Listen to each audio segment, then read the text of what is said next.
This story is titled, I Woke Up from Surgery in Agonizing Pain. No food, no meds, no family. Turns out they'd left for a ski lodge the night before. When I called my mom crying, she said, "You'll be fine, just sleep it off." So I did.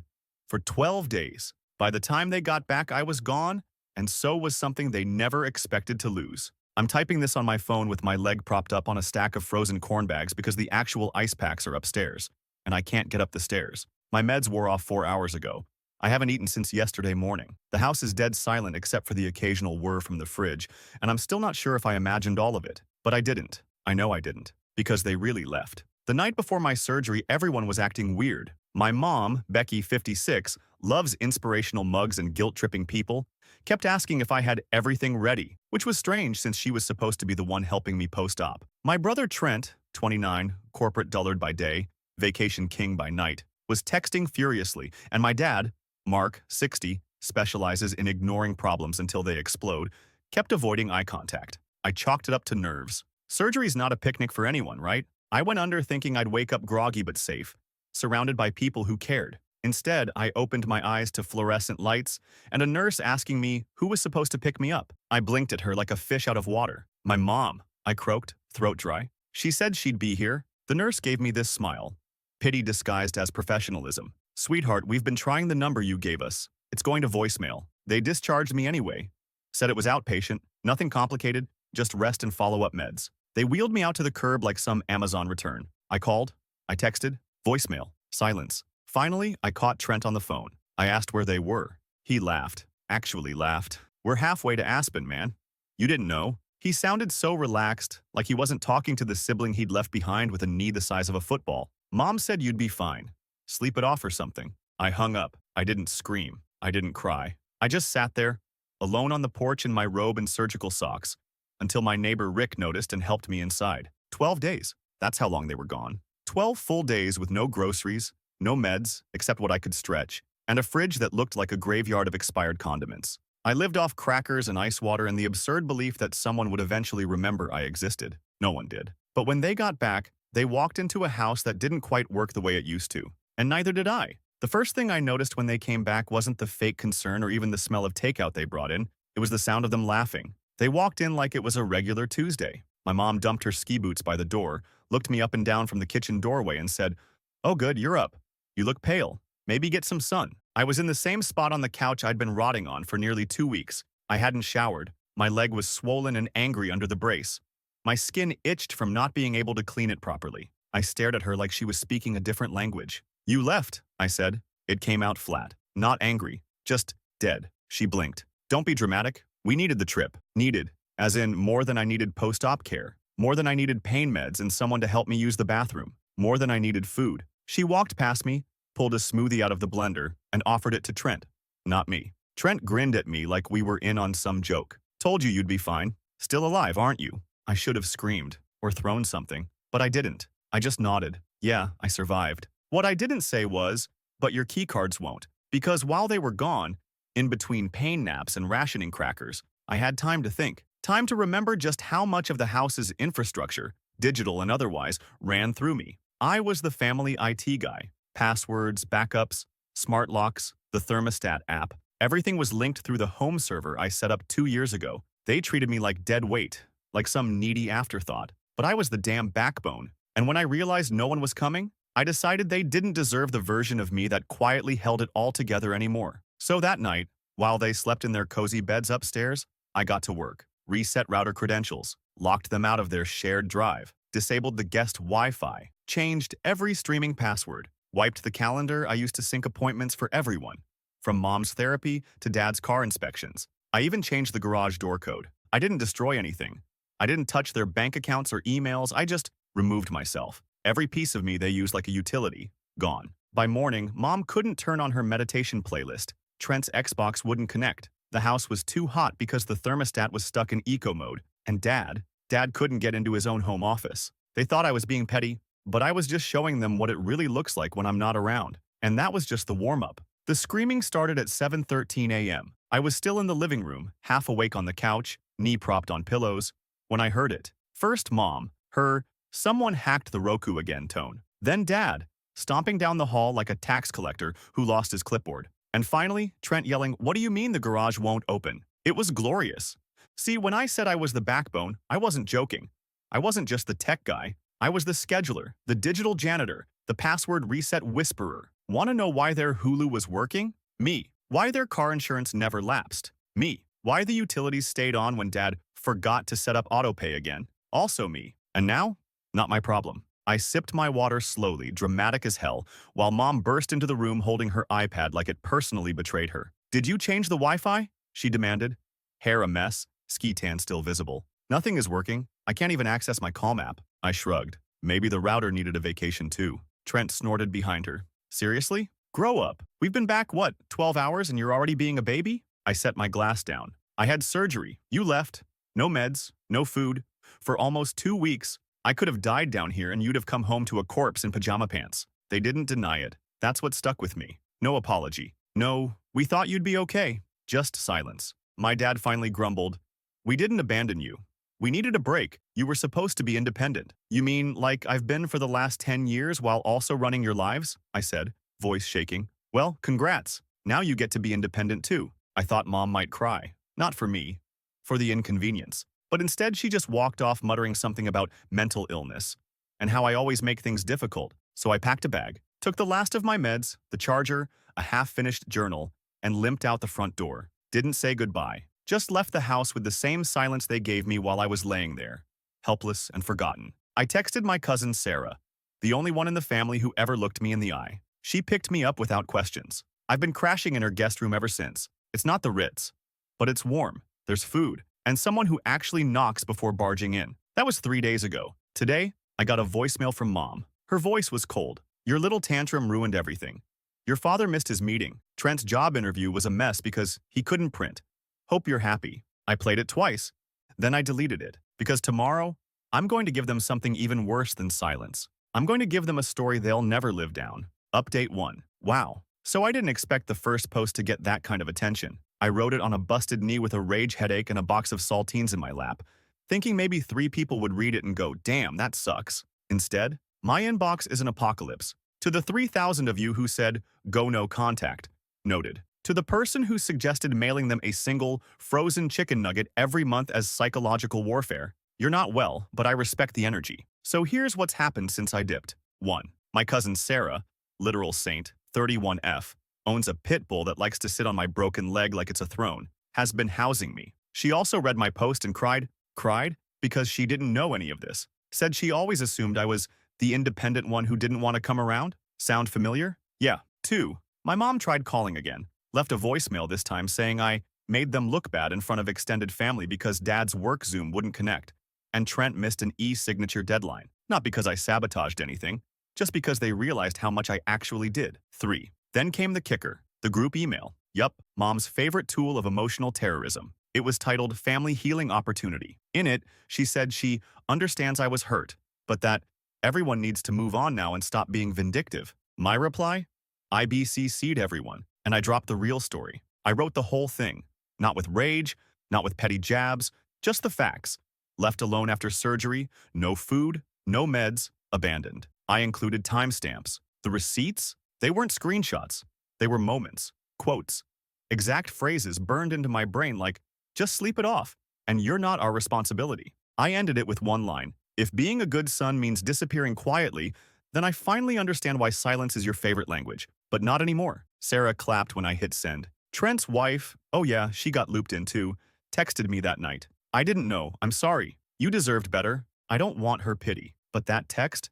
It cracked something. They've always painted me as the one who overreacts. Too emotional.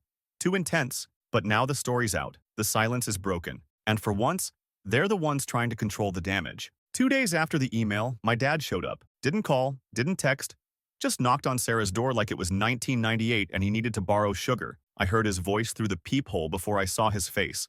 Low and clipped like he was rehearsing being reasonable. "Just want to talk." Right. Sarah wasn't home, which was good, because she might have thrown him into traffic on principle. So I opened the door and leaned on my crutch like a damn cartoon villain. My knee brace clicked. My blood pressure didn't. "Make it quick," I said. He stood there in a windbreaker, holding a sad grocery bag. Inside? Soup? From a can? Store brand. "I brought you something." I stared at the can like it was radioactive. Did you also bring the meds I missed? Or maybe a working time machine? His jaw tightened. I'm not here to fight. I raised an eyebrow. That's new. He tried to step inside. I didn't move. He stopped. Look, he said, we didn't mean to hurt you. We thought you'd be okay. You're always okay. That's when it hit me. That's their whole excuse. You're always okay. Translation. We don't check on you because you survive without us, so we don't have to care. They'd rather abandon me than face the fact that I've always held myself together because they never would. I stepped back, not to let him in, but to give myself room to slam the door if I needed. You didn't think. At all. That's the problem. He shifted his weight. Your mother's upset? I laughed. Laughed. Good. Let her cry into her affirmation pillow. He looked like he wanted to yell. Instead, he reached into the bag again and pulled out, wait for it, a Hallmark card. You're serious, I muttered. He handed it to me like it was a court summons. On the front, a cartoon dog in a wheelchair. Inside, pre-printed, get well soon. And nothing else. Not one handwritten word. I held it up between us like evidence. Is this supposed to erase what you did? He looked tired. I'm trying, okay? No, I said. You're performing. You're doing the minimum possible thing and hoping I'll let it go. Then I gave him a smile. Small, sharp. I'm not your fixer anymore. You don't get to break me and then ask me to glue the pieces together so you don't feel guilty. I shut the door, didn't slam it. Just closed it. Final. And when I turned around, I saw the can of soup still sitting on the floor. So I picked it up, opened the lid, dumped it in the toilet, and flushed. I might be healing slow, but they don't get to feed me scraps and call it love anymore. So apparently me shutting the door and flushing a can of soup hit harder than I thought, because suddenly my family's very interested in where I am, what I'm doing, and, my personal favorite, if I plan to continue causing problems. I didn't answer. I just watched it unfold from a safe distance. The group chat I'd been removed from? Yeah, that lit up like Christmas in hell. Screenshots from Sarah, who was still in it out of morbid curiosity, showed my mom posting some vague quote about family unity being tested by bitterness, with a crying emoji. My brother Trent followed up with, some people make everything about them. No names. But come on, who else would they mean? What really sealed it, though, was the church newsletter. Yes, the church newsletter. See, my mom's always been very into image, and our old church lets members submit prayer requests. So there it was, right at the bottom under the praises and petitions section. Please keep our family in your prayers. One of our children is struggling and has turned away from love. We ask for healing, for them, and for our hearts. I read that line 5 times. My mouth literally dropped open. She turned, abandoning me, into a spiritual burden. Like I was the prodigal child who needed to be saved from, what? Realizing they were toxic? I didn't get mad, not right away. I got strategic. Because you know what they forgot in all their performative grief? I still had access to the church bulletin system. I was the one who used to format it every month. Update birthdays, sync announcements. I even set up the automated mailing list. And guess who never changed the admin login? So that night, I sat down at Sarah's kitchen table with my leg up, cracked my knuckles, and did one simple thing. I submitted my own entry. Thank you to everyone who reached out. For clarity, I am the child being spoken about. I was left home alone post-surgery, without care, food, or meds. Please direct your prayers toward accountability. I didn't sign it. I didn't need to. When the bulletin went out Sunday morning, I imagined the shrieking could be heard from orbit. My phone blew up. Missed calls, emails, even a voicemail from Dad that just said, "You've gone too far." But I hadn't even started. They wanted to pretend I didn't exist unless I was useful. Let's see how they like being the ones who don't get the final say. You ever walk into a room and feel the absence of someone? That's what my mom said in a voicemail she left 2 nights after the church bulletin went out. She was crying. It's so quiet now. You win. Is that what you wanted? No, Becky. What I wanted was basic human decency. But I'll take poetic justice. Apparently, it's hitting them. Not just socially, though I have heard from more than one of their church friends asking if I'm okay, if I need help, if I need a ride. But inside the house, too. Trent's been sleeping on the couch because he claims his energy is off.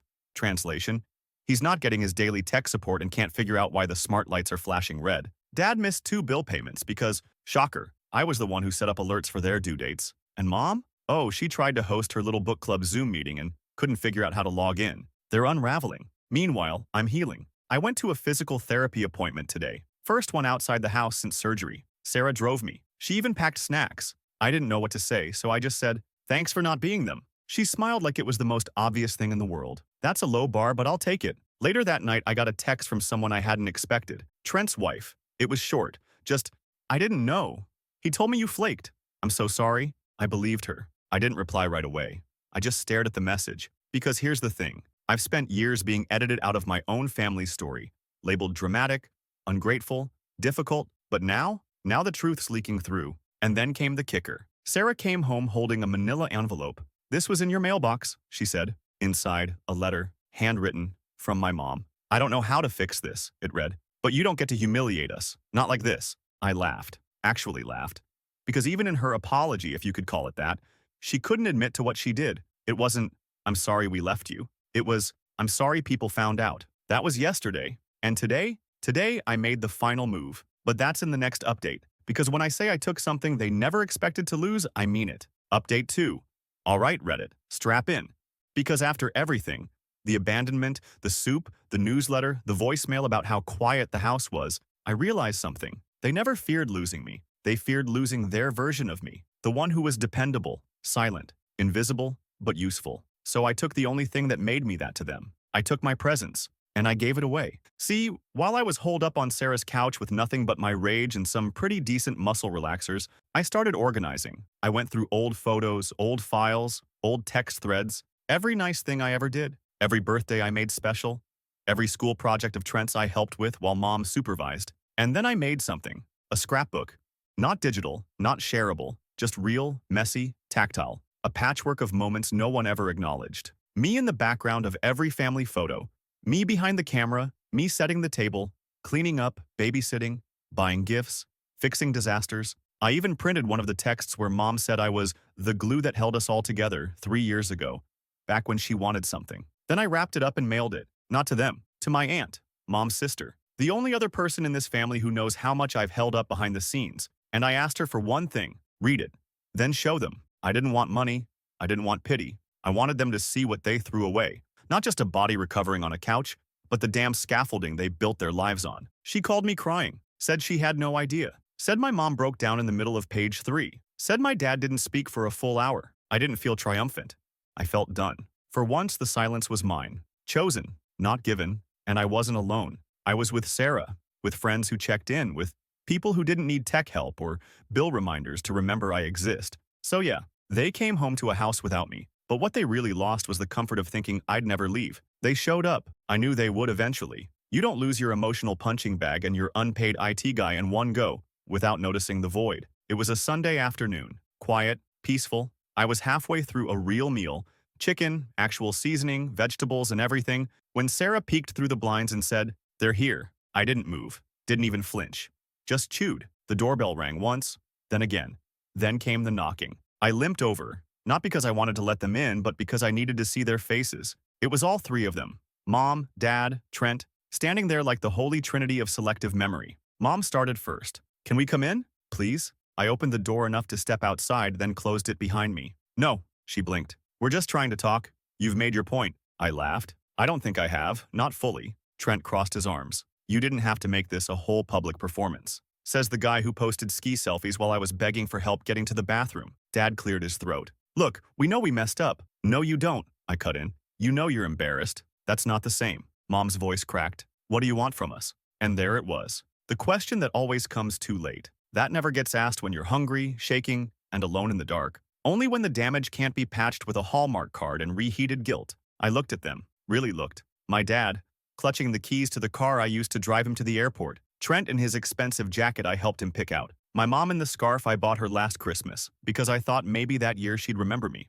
What did I want? Nothing. I finally wanted nothing from them. "I want you to go home," I said. "And when you walk in, I want you to feel what I felt. I want you to look around at that quiet house and realize it's not peaceful. It's hollow. And I was the one who kept it from collapsing." Mom started to cry. I didn't move. Trent looked like he wanted to argue but didn't, for once. They left without another word. I watched them drive off. Didn't wave. Behind me, Sarah stepped outside and handed me a cup of tea. "You okay?" I sipped it. Warm. Real. "I think I might be," I said, for the first time in a long time. It's been 36 days since the surgery. My knee still clicks when I walk. The scar's healing weird, like it can't decide if it wants to fade or stay loud. Kinda poetic, honestly. A permanent little reminder of what they left behind. What they taught me. People don't always tell you when they stop loving you. Sometimes they just stop showing up, and sometimes you stop showing up for them. They haven't come back since the porch scene. Haven't called either. I know they're expecting me to cave. I've done it before. When they missed my graduation. When Trent borrowed my savings.